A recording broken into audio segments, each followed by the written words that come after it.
Good morning and welcome. Over the next 2 days, our campus will engage in a scholarly examination of Lenny Bruce, an American icon, groundbreaking comedian, and an ultimate champion of the First Amendment. Mr. Bruce exerted an impact upon his contemporaries and successors like no one else in his field, and his influence on comedy and well beyond comedy continues today. This influence is reflected in the variety of panels that will be held over the next 2 days. How many people could be the central subject of discussions of both the Yiddishization of American comedy and how to talk dirty and influence constitutional law? Just a few minutes ago, we cut the ribbon and officially opened the Lenny Bruce collection in the Robert D. Farber University Archives and Special Collections Department. This acquisition, announced in 2014, features 10 linear feet of Mr. Bruce's personal papers and photographs, along with numerous recordings. These papers and recordings join good company in Brandeis's archives and special collections, which contain more than 10,000 rare books, manuscripts dating back as far as 120 CE, the Joseph Heller collection, including the original manuscript of Catch-22, the personal papers of our namesake, Louis Brandeis, himself a rigorous defender of freedom of speech, and much more.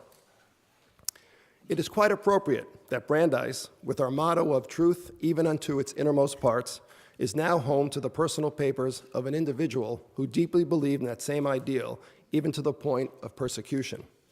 We are honored to have been chosen as the keepers of this historic collection, and we look forward to the scholarly opportunities it will provide to researchers for years to come. We would not be hosting this conference without having acquired the collection, and that could not have happened without the blessing of Lenny Bruce's daughter, Kitty Bruce. Kitty, we are so delighted that you're here and with us today for this occasion. Thank you. We are also grateful to the U. M. Hefner Foundation, Hugh Hefner himself, and his daughter, Brandeis graduate Christie Hefner, who will deliver this symposium's keynote address in just a few moments, for the generosity in supporting this conference and enabling us to bring together so many outstanding scholars. We also thank Arlen Ettinger of Guernsey's, the Louis D. Brandeis Legacy Fund for Social Justice and Jules Bernstein, and the ACLU Foundation of Massachusetts for their support. Enormous thanks to all of you.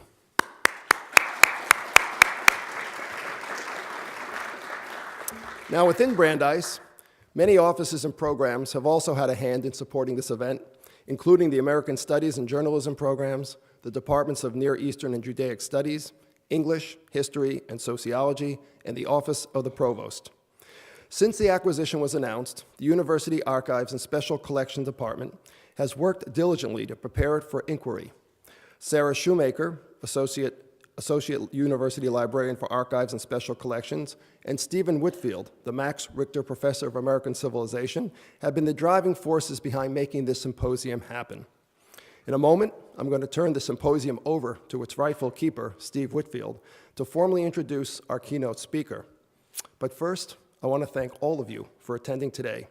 Whether you have traveled from afar and are already closely familiar with Lenny Bruce and his lasting impact, or you've walked up from your residence hall to learn more about a comedic legend, I hope you all find the next 2 days to be thought-provoking, engaging, and enlightening. Thank you.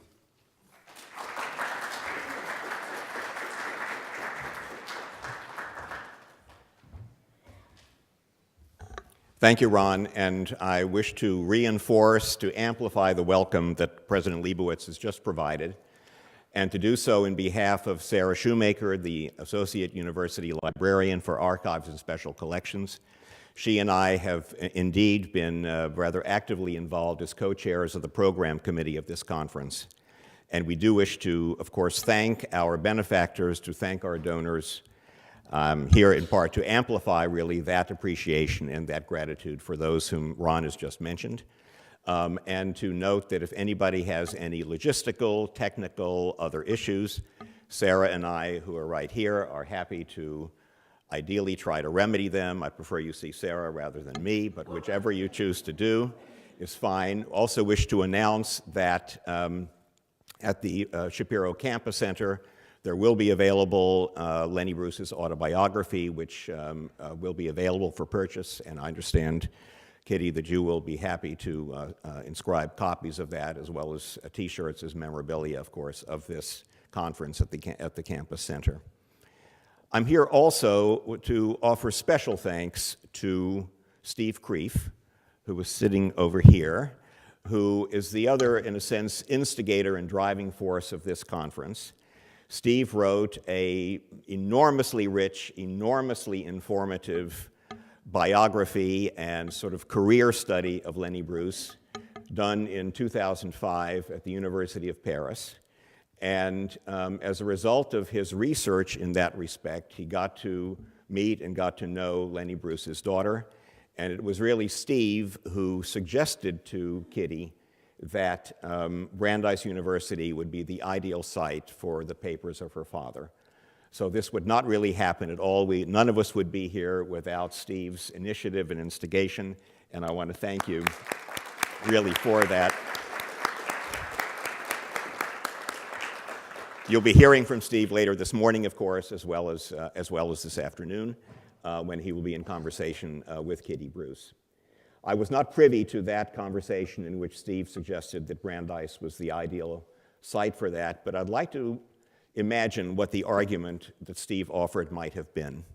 We start with the most obvious, which is that we are named for Louis Brandeis, the same initials as Lenny Bruce. That's the least significant feature, but we're an somewhat unusual university, of course, because we're not named for a benefactor. We're not named for a donor, however grateful we are for our benefactors and our donors. We're named for a Supreme Court justice who himself was on the half dozen or short list of those who articulated really the case for maximizing freedom of expression. One of the Supreme Court justices most important for, in a sense, grasping and for most fully appreciating the significance of the First Amendment itself. And particularly in his concurring opinion in Whitney versus California, Justice Brandeis basically made about as strong a case as anybody has ever made for the connection between the sense of autonomy, the sense of dignity, the sense of self-respect that has to be connected with the impulse to express oneself, and how that need for self-expression is also deeply connected to any sort of imaginable dynamic and flourishing democracy. So that is a tradition that we at the university are very proud of. And of course, I don't need to tell anybody in this audience the connection to Lenny Bruce himself, and that Lenny Bruce was himself a figure who, in some ways, even went beyond the boundaries of nightclub comedy and performance in pursuit of maximal self-expression. One of his own favorite expressions was the Yiddish term emes, truth, a variation on the Hebrew emet, truth, which is in the official Brandeis seal. So there's that connection in a sense as well. And just as Lenny Bruce himself, near the end of his life, seemed to even burst the boundaries of comedy and to say very famously, quote, "I'm not a comedian, I'm Lenny Bruce," end of quote, was a way of indeed pushing that effort at truthfulness. So that these are at least some of the arguments that Steve might have presented to Kitty as to why there's a special significance, why the archives are available here. And that brings me to the pleasure of introducing our keynote speaker, because there are also those particular sorts, really, of connections as well. Christie Hefner graduated from Brandeis, as Ron has mentioned, as you know also from the program, graduated Phi Beta Kappa in English and American Literature, as the department was known at the time, and has since then been an extraordinarily loyal, extraordinarily dedicated alumna and supporter of the university, and we are deeply appreciative, Christie, of the allegiance, really, that you've shown to the university in the succeeding decades. There's an historical reason as well, and that is that in the mid-1950s to the late 1950s, Playboy was crucial in a sense, jump-starting the careers of three major comedians, Mort Sahl, Dick Gregory, and of course, Lenny Bruce. And in that sense, Playboy played an extraordinary role in the transformation of American comedy, away from simply, and I'm not disparaging it, away from simply gags, the rat-a-tat-tat effort at jokes, toward a sort of personal effort at pursuing MS, at pursuing truth. And in that sense, there's an historic role here that Christie Hefner and her family have really played in that particular change toward something that would indeed alter the direction, really, of American comedy, and pursue it in the directions that would allow the understanding, really, of perhaps uncomfortable truths, whether they be racial, whether they be sexual, whether they be political. And finally, the argument for Christie Hefner as our keynote speaker is also the sense that her own career, both in philanthropy and in her own politics, has also represented a rather gallant dedication to both the promotion of and the protection of the First Amendment. So it is with great pleasure and it's a great honor for me to invite Christie Hefner to be our keynote speaker.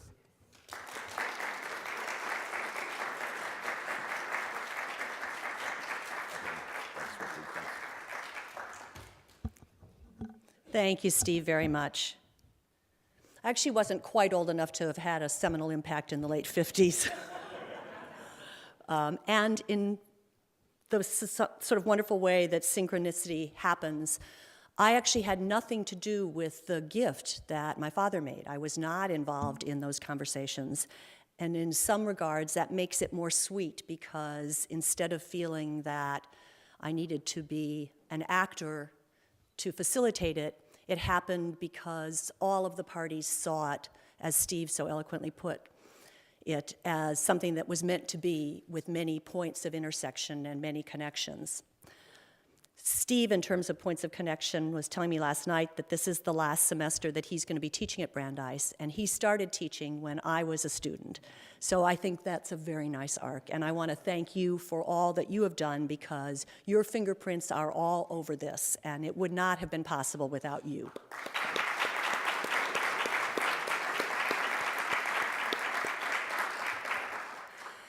And I also want to thank Kitty, who I've known over the years and who makes it a particular pleasure to be able to be a part of this, to share this together.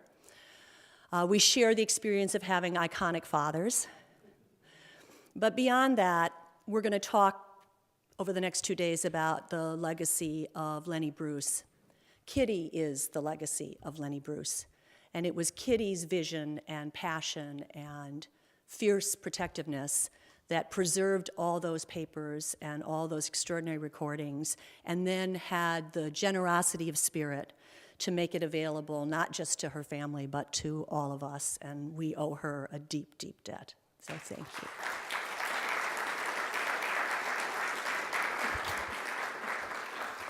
I lastly want to thank YouTube, with whom we've partnered, which is going to allow many more people than those in this room to listen in on the next 2 days and to participate. And even as you heard today in meeting Steve from Paris, Lenny himself, his life, his work, his struggles, and the issues raised by all of those are contemporary and global, and the more we can amplify the audience engaged in that conversation, the better.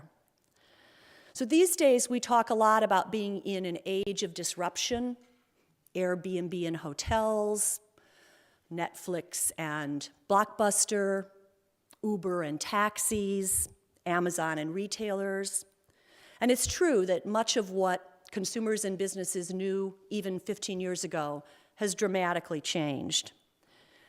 But while the technologies and globalization have accelerated change in our times, we actually think about the fact that being disruptive and provocative is not unique to our times and was very much a defining element of the late 50s and the early 60s.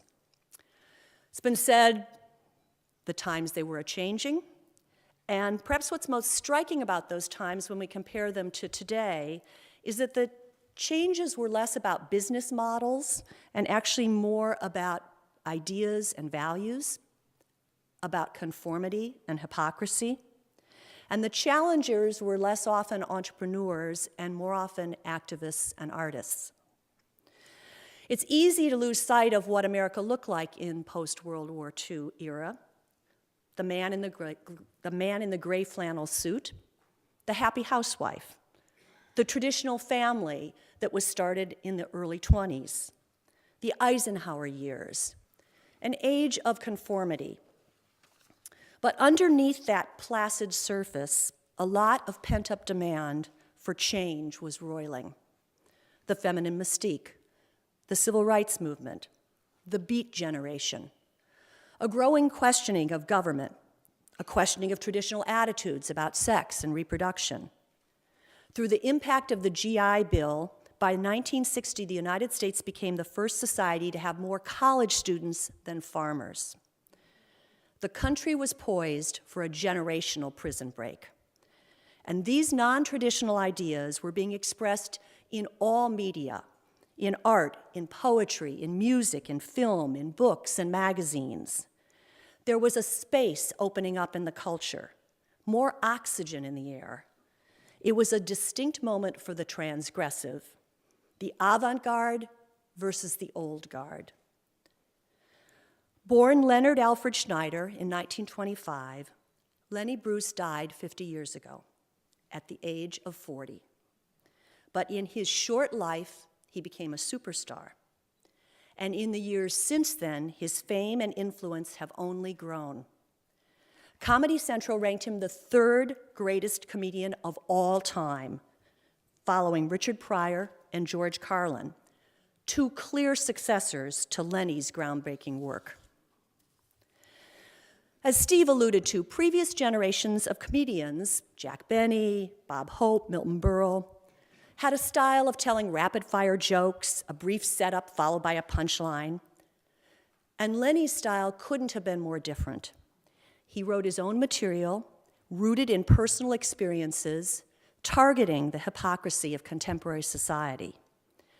Along with the others of his time, like Mort Saul and Dick Gregory and Elaine May and Mike Nichols, he was more a comic thinker than a comedian. And as Steve mentioned, all of those people had some connection to Playboy, featured in the magazine or performing in the Playboy clubs or on Playboy's Penthouse, the syndicated television show my father hosted. A show, as an aside, that got no carriage in the South because its format was to feature black performers in front of an integrated audience on the set. There were many points of intersection between Lenny and my father, which really led up to the logic of the Hugh M. Hefner Foundation making the grant that facilitated this acquisition. Playboy was launched in December of 1953, and my father envisioned it as a guidebook for the urban male that would combine lifestyle information with entertainment and thoughtful and provocative great writing, both fiction and nonfiction. It was underpinned, though, by a philosophy that centered around the critical importance of personal freedom and individual rights. And as a result of that, Hef and the magazine were especially interested in the other rebels of that time. They published, for example, Jack Kerouac and Fahrenheit 451. They assigned Alex Haley to conduct the very first Playboy interview, which was with Miles Davis, who spent a good deal more time talking about race than music. They broke with the Norman Rockwell tradition of straightforward illustration to feature the work of great artists like Roger Brown and Andy Warhol.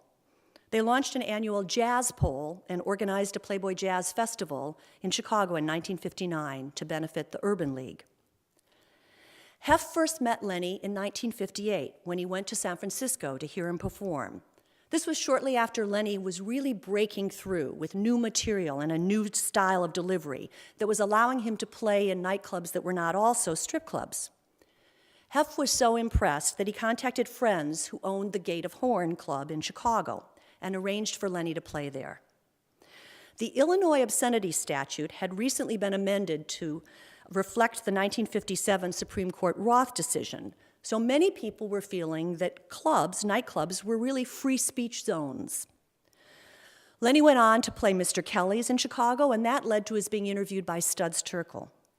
The next year, the magazine profiled him in an article entitled "Rebel with a Caustic Cause." In the early 60s, he appeared on Playboy's Penthouse, and then the magazine first excerpted, and then the company published his autobiography, how to talk dirty and influence people. Many times he stayed at the Chicago Playboy Mansion when he was in town. I would say, like contemporary art and contemporary jazz, Hef dug Lenny.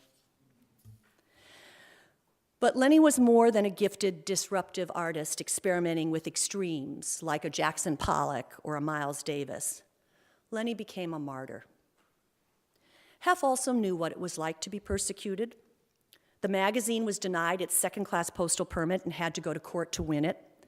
That 1959 jazz festival I told you about was supposed to be at Soldier Field, but the Catholic Church pressured the first Mayor Daley to pull the permit. In later years, Hef would be on Nixon's enemies list, a source of great pride. And the company would go to court to challenge Reagan's Meese Commission, which was pressuring retailers not to sell the magazine, Congress for defunding the Braille, yes, the Braille edition of Playboy, and a bill that was attempting to limit all of cable to the broadcast network standards, which resulted in a Supreme Court victory codifying that cable standards would be the same as print and online. In another small world connection, that case was argued by Bob Corn Revere. Bob would go on to successfully petition the state of New York for Lenny's pardon in 2003, and that inspired Ron Collins's book, The Trials of Lenny Bruce. That book would win a Hugh M. Hefner First Amendment Award. But in Playboy's battles, Hef not only had great lawyers, including some like Harry Calvin, who also represented Lenny on a pro bono basis. In Hef's battles, he had a large company behind him and a powerful platform in the magazine. Lenny had none of that, just friends. And Hef was one of those friends, a friend who believed in Lenny and who stood with him in the good times, the bad times, the unpopular times, and all times. Because alone among the many rebellious artists, talented men and women who were his contemporaries, Lenny Bruce was persecuted and prosecuted for his words and his ideas. Because he confronted the hypocrisy of institutions and of society, because he was willing to criticize and challenge stereotypes, he became a target. Fundamentally, he was busted over and over and over again for blasphemy. But because blasphemy is not against the law, he was prosecuted for obscenity. Lenny Bruce was very much an artist of his times. Time magazine called him the Elvis of comedy. It was often noted that his monologues were delivered in the rhythms of a jazz musician, most famously perhaps his to is a preposition, come is a verb.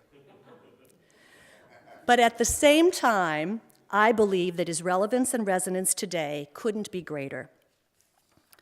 While it is a tragedy for Lenny and his family that he died so young, in some ways his best years came after his death, because he has left us with a critically important legacy that will begin to be explored over the next 2 days by 24 distinguished scholars and thinkers.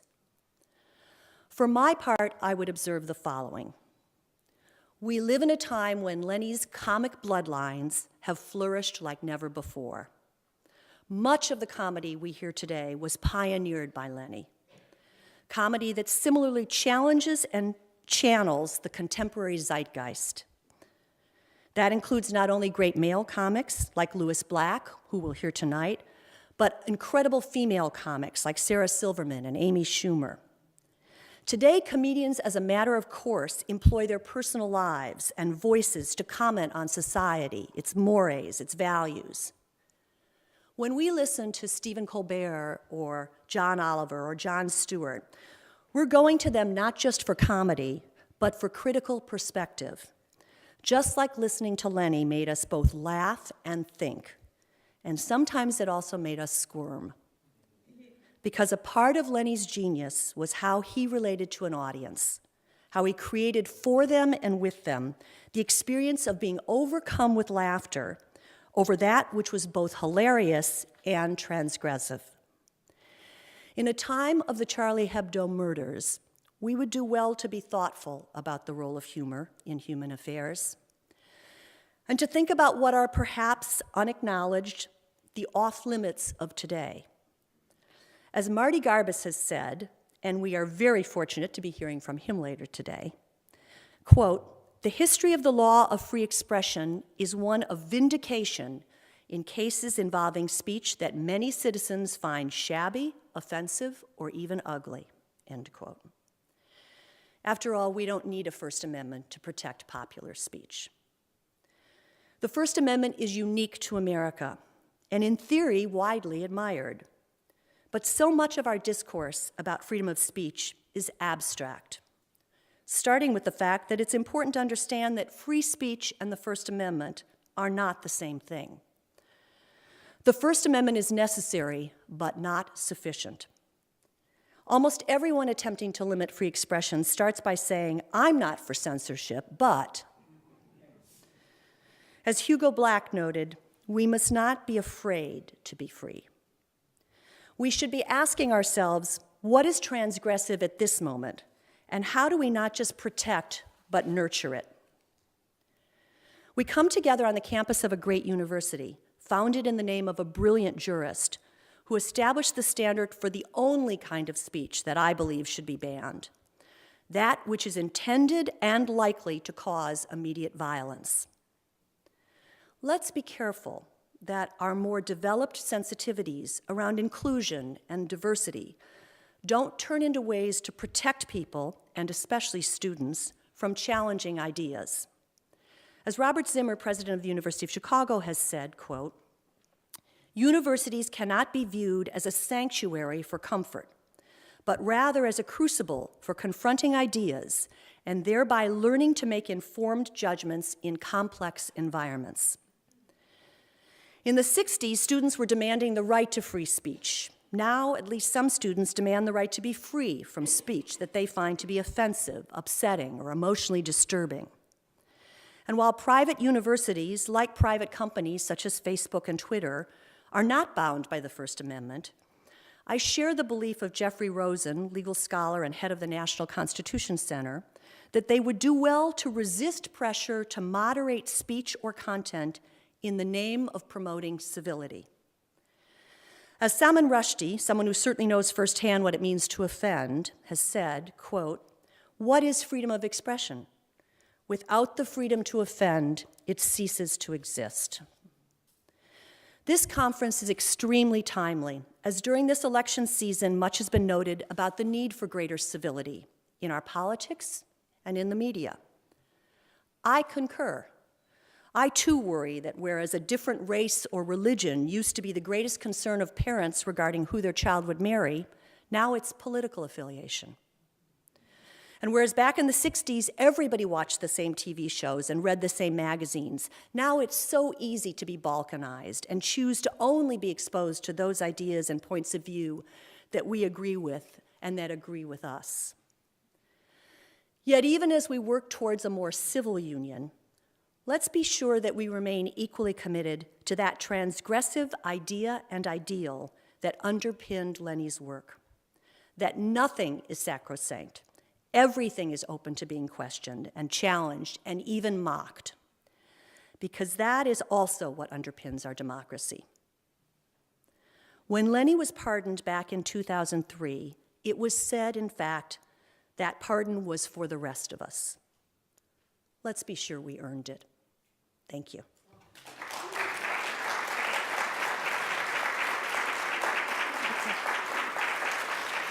Thank you.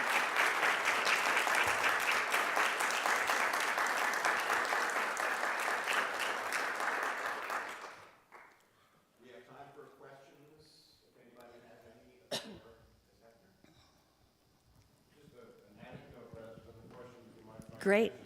Sorry, could you just use the mic? If you wait, because then it'll get recorded. The Library of Congress keeps Playboy magazine in the rare book room, which is a very strange place. If you've ever done any research there, it got very thick carpets and very polished tables and all. Some years ago, when I was doing some research on stand-up comedy, I had opportunity to go down there and look at, because Playboy published an interview with Mort Saul, Lenny Bruce, Jules Pfeiffer, and I forget who, and Jonathan Winters, and I wanted to use that material. So I went up to the Library of Congress Rare Book Room, and the librarian very aggressively said, "What do you want that for?" And I said, "I don't have to tell you that." I said, "I'm a professor at the University of Maryland, and even if I weren't, as a U.S. citizen, I have access to this." So she brings the volume, and then she goes, a lot of dusting to kind of watch what I was doing. And so I waited until she got within eye shot, and I turned around to the centerfold and I started taking notes. So she's probably still reeling from that. Thank you.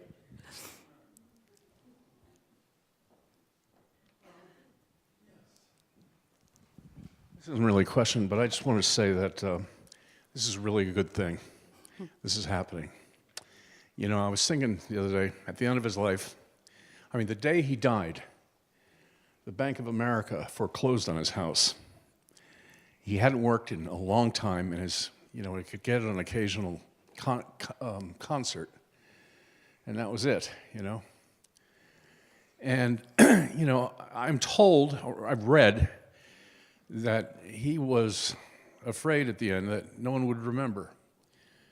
And I think it's wonderful that 50 years after his death, at a Northeastern Ivy League school, which is about as far from Lenny Bruce's Hollywood as it's possible to get in the continental United States, here we are gathering to discuss a scholarly discussion on his life, on his career, and a celebration of his life.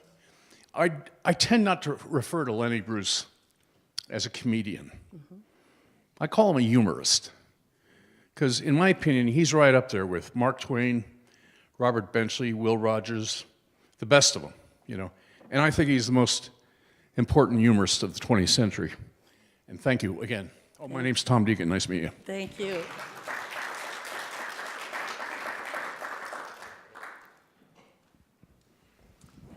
Can you please elaborate a little bit on what you see are the dangers in free speech on the campuses, whether it's limits of too much political correctness and things like that? So I just want you to elaborate on that a little bit, please. Sure. I quoted President Zimmer. I live in Chicago. And I think all universities are grappling with this. And where's Greg? So stand up, Greg. So Greg is the founder and head of an organization called FIRE, and we've worked together through the foundation and around First Amendment, and you should make a point of finding Greg after this session when we're on coffee break, because we used to support and still do the Student Press Law Center, which is a really wonderful organization that has worked on behalf of the rights of students in whether they're working on their school newspaper or they're organizing on campus, because many of us feel that there's a double harm when you censor, student speech or student journalists. The first is the censorship itself, but the second is the message that you're sending to people who are in a learning environment, which is so contrary to the message you want to send them. FIRE now is aggressively also working in that space, and Greg can tell you a lot about individual cases. But I mentioned President Zimmer because a friend of mine, Jeff Stone, who's a distinguished constitutional lawyer and actually wrote a book called Free Speech in Perilous Times that won a Hefner Award a few years ago, was tasked by the university to write a kind of a mission statement that would express the university's view that it would not and could not and should not trade off its commitment to freedom of expression for comfort for students, while at the same time being respectful of different voices. And that kind of mission statement, if you will, or code is being adopted by a number of other schools. And I think they're striking the right balance. But I think that we have all seen examples in the press of the heckler's veto, of disinvitations to controversial speakers. And as I tried to reference in my own remarks, I am, like everybody else, gratified by the continuing advancement in our society of respect for diversity and inclusion and tolerance that wasn't always there.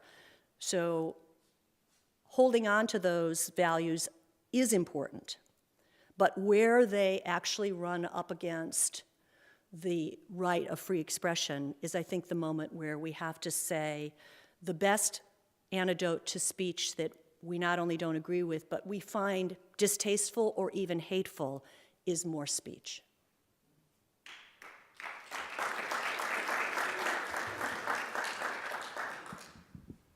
I want to raise the Jewish question.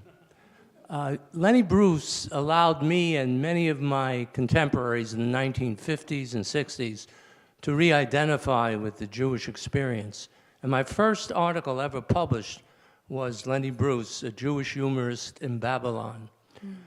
Right now I'm working on a film inspired by your father. It's called Taking Sides. It's a film about Lenny Bruce, Mort Sahl, and Dick Gregory. And I'm wondering why the foundation hasn't considered a similar kind of film, because our young people today, given the polluted political atmosphere that has come into the discourse, I think we need to reawaken consciousness of Lenny Bruce, Mort Sahl, and Dick Gregory. Yeah. Well, the foundation isn't a filmmaker, but they have given grants to films, wonderful films from The Celluloid Closet, which sort of trace the history of representation of homosexuality in film, to, The Atomic Cafe. So all I would say in answer to the direct question is, if you are working on a film, you should make an application for support from the foundation, and you're quite right that all three of those people had a very deep connection to Playboy, and in fact, Dick Gregory, who's kind of a casual friend, is unbelievably generous and outspoken about how he would not have had a career but for Playboy. Because for a black comic to be able to play in front of an integrated audience, either in a club or on television, was really unheard of in the time that he was coming of age. And he would say that Playboy gave him the chance. So those issues of race and personal freedom and free expression were also, I think, integrally related. Well, I'm going to turn the podium back over to Steve. I'm going to be here all day and all evening, and it'd be my pleasure to visit with any and all of you during that time. So thank you again.